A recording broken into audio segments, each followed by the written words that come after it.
Plane की उड़ान के लगभग 57 मिनट बाद एक छोटा सा टर्बुलेंस हुआ। कैप्टन को लगा कि ये छोटी मोटी प्रॉब्लम होगी, क्योंकि जब भी प्लेन एक वेदर से दूसरे वेदर में इंटर करती है तो इस तरह का टर्बुलेंस होना आम बात है। ये जैसे आश्वस्त हुए, प्लेन राइट तरफ झुक गई। सच जानने के लिए जैसे ही विंग की तरफ देखा गया, सभी के होश उड़ गए। देखते हैं कि एक तरफ के दोनों इंजन प्लेन से गायब हैं। ये समय था 31 मार्च सन 1992, जबकि प्लेन थी ट्रांस एयर सर्विस फ्लाइट 671।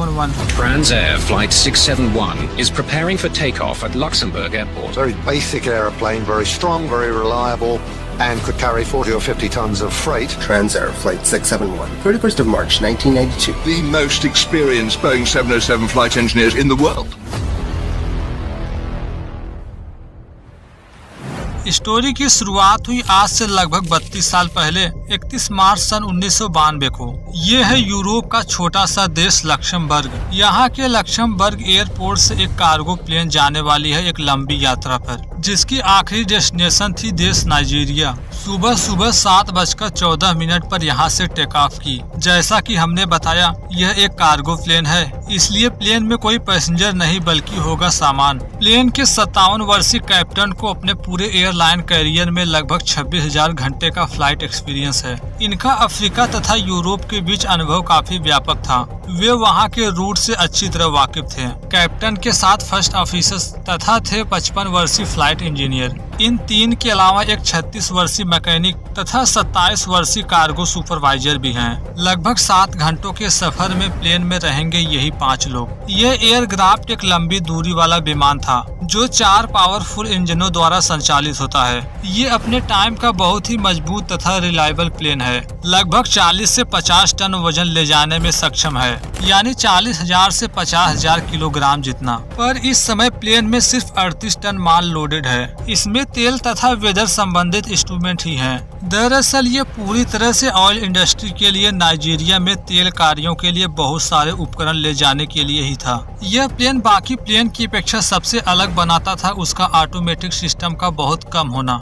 दरअसल इस प्लेन को मैनुअली ही ऑपरेट किया जाता था उस समय। टेक ऑफ के बाद प्लेन धीरे धीरे अपनी ऊंचाई बढ़ाने लगी। टेक ऑफ के समय तक तो प्लेन में कोई प्रॉब्लम नहीं थी। 9,000 फीट की ऊंचाई पर पहुंचकर भी सारी चीजें नॉर्मल ही रही। अगले कुछ मिनटों में प्लेन जब लगभग 33,000 फीट की ऊंचाई पर पहुंची तो तीनों क्रू के लिए कार्गो सुपरवाइजर ने कॉफी लाई। कॉफी पीने के जस्ट बाद कैप्टन ने देखा सामने मौसम बहुत खराब है। चारों तरफ बादल छाए हुए थे, आसपास था तूफान। मगर प्लेन जैसे ही 33,000 फीट की ऊंचाई पर बादलों को चीरते हुए पहुंचा, सामने का आसमान दिखा बिल्कुल क्लियर। अगले 57 मिनट यानी लगभग 1 घंटे तक तो सारी चीजें नॉर्मल रही। मगर प्लेन जैसे ही फ्रांस के दक्षिण पूर्व में स्थित ड्रामा डिपार्टमेंट में पहुंची, इस वक्त टाइम हो रहा है 8:11। अचानक से सभी क्रू को टर्बुलेंस महसूस हुआ। प्लेन एक झटके के साथ हिल गई। उसी समय 2 धमाके भी सुनने को मिले।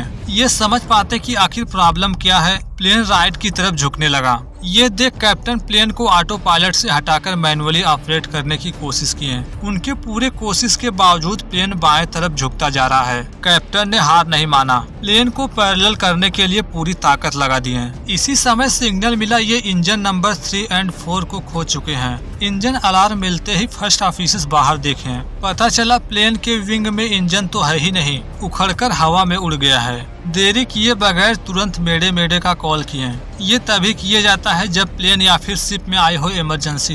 पर यहाँ आश्चर्य करने वाली बात यह है, एयर ट्रैफिक कंट्रोलर की तरफ से कोई भी जवाब नहीं मिला। कैप्टन अभी भी प्लेन पर कंट्रोल बनाए रखने की पूरी कोशिश कर रहे हैं, मगर प्लेन हर समय नीचे की तरफ जा रही थी। अगले कुछ ही मिनटों में प्लेन पहुंच गई बादलों के करीब, लगभग 9,000 फीट। अगर ये इसके और नीचे गए तो सामने दिखेगी पहाड़ी। जब कई बार एयर ट्रैफिक कंट्रोलर से बातें करने की कोशिश किए, उधर से कोई जवाब नहीं आया तो ये समझ गए हो न हो रडर ट्रांसपोंडर खराब हो चुका है। ये सच भी था, क्योंकि अब तक एटीसी के मॉनिटर स्क्रीन से प्लेन गायब हो चुका था। वे भी जानने की कोशिश कर रहे थे कि प्लेन आखिर रेडार से गायब कैसे हुआ। प्लेन का एटीसी के साथ कांटेक्ट न होने से इनके सामने कई सारी प्रॉब्लम्स आ सकती हैं, जिसमें पहला तो यही है कि ये सही दिशा का पता नहीं लगा सकते, जबकि दूसरी समस्या है ये बादलों के करीब हैं। जिसके जस्ट नीचे है पहाड़ी। जैसा कि बादलों की वजह से कुछ नहीं दिख रहा, ऐसे में यदि प्लेन और नीचे गया, न देखने की वजह से इनकी टक्कर पहाड़ी से होगी। देखते ही देखते सिचुएशन इतनी बदतर हो गई, ये जल्द से जल्द किसी नजदीकी एयरपोर्ट पर लैंड करना चाहते हैं, पर इससे पहले इन्हें ये सोचना होगा पहाड़ियों से बचने के लिए इन्हें किस दिशा में जाना चाहिए। यह स्थिति बहुत ही भयानक थी। ट्रांसपोंडर के वर्क न करने की वजह से क्रू अंधे की तरह आगे बढ़ रहे थे। फ्लाइट इंजीनियर एक बार फिर ट्रांसपोंडर को चालू किया, पर कोई फायदा नहीं। दरअसल यहाँ समस्या थी बिजली की। जब पहली बार एयर ट्रैफिक कंट्रोलर से मदद मांगी तो उस समय तक तो इनका लोकेशन पता था, मगर टर्बुलेंस के बाद जैसे ही चौथा इंजन फेल हुआ, रडर को पावर देने वाली इलेक्ट्रिसिटी भी फेल हो गई। सोल्यूशन के लिए फ्लाइट इंजीनियर इंजन नंबर 1 से बिजली रीडायरेक्ट करने की कोशिश की। ऐसा करना सही साबित हुआ। रडर ट्रांसपोंडर को बिजली मिलने लगी। पास के एयर ट्रैफिक कंट्रोलर से कांटेक्ट किए। बताया गया प्लेन इस समय एयरपोर्ट से 100 किलोमीटर से भी ज्यादा दूर है। इन्हें कैसे भी 100 किलोमीटर की दूरी सही सलामत पूरी करनी थी। प्लेन जैसे ही बादलों से बाहर निकला, इन्हें राहत मिली। वे अपने चारों तरफ पहाड़ों को देख पा रहे थे, पर ये राहत थी बस कुछ ही देर के लिए। बादलों से बाहर आने पर फ्लाइट इंजीनियर विंग को अच्छी तरह देख पा रहे थे, जहाँ से दोनों इंजन गायब थे। प्लेन के एक ही तरफ के दोनों इंजन को खोने की वजह से इन्हें संतुलन बनाए रखने में सबसे बड़ी प्रॉब्लम थी, क्योंकि ऐसे कंडीशन में ये प्लेन के सिर्फ एक ही तरफ के विंग का इस्तेमाल कर रहे हैं, जो बार बार प्लेन को बाईं तरफ मोड़ रही थी। विकलांग प्लेन को उड़ाने की कोशिश करना कैप्टन की सबसे बड़ी परीक्षा थी। जैसा कि प्लेन में 7 घंटों से ज्यादा की यात्रा के लिए फ्यूल था, अभी तो ये 1.5 घंटे का भी सफर तय नहीं किए हैं। कैप्टन चाहते हैं कि एयरपोर्ट तक पहुंचने के लिए जितने भी फ्यूल की जरूरत है, उसे छोड़कर बाकी फ्यूल को डंप किया जाए, क्योंकि प्लेन को हवा में बनाए रखने के लिए फ्यूल को डंप करना बहुत जरूरी है। मगर इसके लिए सटीक कैलकुलेशन की जरूरत थी, ताकि प्लेन सेफली एयरपोर्ट तक पहुंचकर लैंड कर जाए। कैलकुलेशन के बाद पता चला प्लेन का वजन 112 टन से ज्यादा नहीं होना चाहिए। लैंड करने के लिए सबसे सुरक्षित वजन है जिस पर ये उतर सकते थे। अगर ये इससे अधिक भार से उतरे तो ये जमीन पर जोर से गिरेंगे। ऐसा होने पर पंख डैमेज होगा, सारा फ्यूल बाहर आकर लग जाएगी आग। अगले पल पता चला कि प्लेन दाहिने तरफ कुछ ज्यादा ही झुक रही है। इसे रोकने के लिए कैप्टन ने दोनों इंजन के पावर को कम किया, ताकि ये सीधा आगे बढ़े। एयरपोर्ट की दूरी जब 60 किलोमीटर बाकी रह गई, एटीसी से आगे की मौसम की जानकारी ली गई, पर हवाई अड्डे की तरफ से कोई भी जवाब नहीं मिला। फ्यूल गिराना शुरू ही किए थे, तभी सिग्नल मिला फ्यूल टैंक 1 से फ्यूल डंप उम्मीद के मुताबिक नहीं हो रहा है। ऐसे में एक तरफ ज्यादा लोड हुआ तो इम्बैलेंस पैदा हो सकता है। अगले पल फ्लाइट इंजीनियर को पता चला कि सर्किट ब्रेकर में खराबी आ गई है। कुछ सेकंड बाद सर्किट ब्रेकर को वापस से ढकेलने से इंजन नंबर 1 से फ्यूल डंप होने लगा। सभी 4 टैंकों से फ्यूल डंप करने के बाद एयर ट्रैफिक कंट्रोलर से कांटेक्ट किए। एटीसी बताता है कि मौसम कुछ ठीक नहीं है, पर फिर भी रनवे 33 पर लैंड करने के लिए तैयार रहे। पर अगले सेकंड इनके साथ कुछ ऐसा होने वाला है जिसकी किसी ने भी कल्पना नहीं की थी। आने वाले खतरे से अनजान ये यही सोच रहे हैं, आखिर इंजन प्लेन के पंख से अलग कैसे हुआ। यहाँ कैप्टन का सबसे पहला सवाल यही है, इंजन विंग से अलग हुआ तो हुआ, पर दोनों इंजन एक साथ कैसे अलग हो सकते हैं। दरअसल दोनों इंजन एक साथ अलग नहीं हुए थे, सिर्फ इंजन नंबर 3 ही अलग हुआ था। पर वह जैसे ही विंग से अलग हुआ, जा टकराया इंजन नंबर 4 से। यह इम्पैक्ट इतना बड़ा था, इंजन नंबर 4 भी टूट गया। ये तो पता चल गया कि इंजन नंबर 4 3 की वजह से अलग हुआ, पर सवाल अभी भी यही है, इंजन नंबर 3 कैसे अलग हुआ। यदि इस इंजन को बारीकी से देखें तो पता चलेगा कि सभी इंजन एक पाइलॉन से जुड़े होते हैं, जबकि इन पाइलान को 4 बड़ी फिटिंग का उपयोग करके विंग से वेल्ड किया जाता है। वेदर रिपोर्ट से पता चला उस समय हवाएं थी प्लेन की विपरीत दिशा में, इसलिए जैसे ही टर्बुलेंस हुआ, अगले ही पल इंजन विंग से अलग हो गया।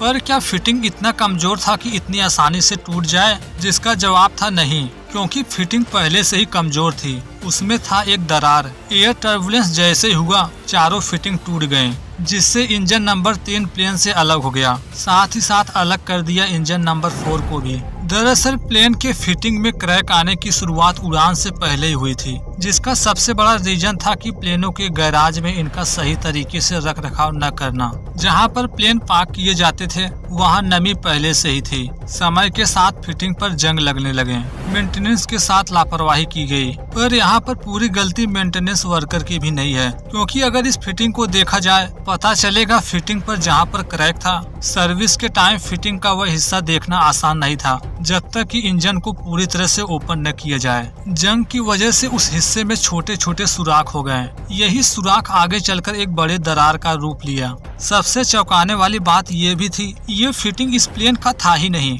बल्कि था एक पुराने प्लेन का। अब तक जो भी हुआ, कैप्टन इस पर ध्यान देने की बजाय इस चीज पर ध्यान दिए किसी तरह सेफली प्लेन को रनवे पर लैंड कराएं। एटीसी के कहे अनुसार कैप्टन अब तक तो सारी चीजें बिल्कुल सही कर रहे थे। रनवे 33 बिल्कुल नजदीक है। इसी समय एटीसी से कहा गया कि आप सामने से लैंड नहीं कर सकते, क्योंकि हवाओं की दिशा भी थी उसी तरफ। कैप्टन को यू टर्न लेकर आना होगा सामने से। ऊंचाई बढ़ाने के लिए एक बार जब फिर फ्लैप का इस्तेमाल किए, अचानक से लग गई आग। इसी समय प्लेन को बाएं तरफ भी मोड़ना था, मगर प्लेन को बाएं मोड़ने में सफल नहीं हुए।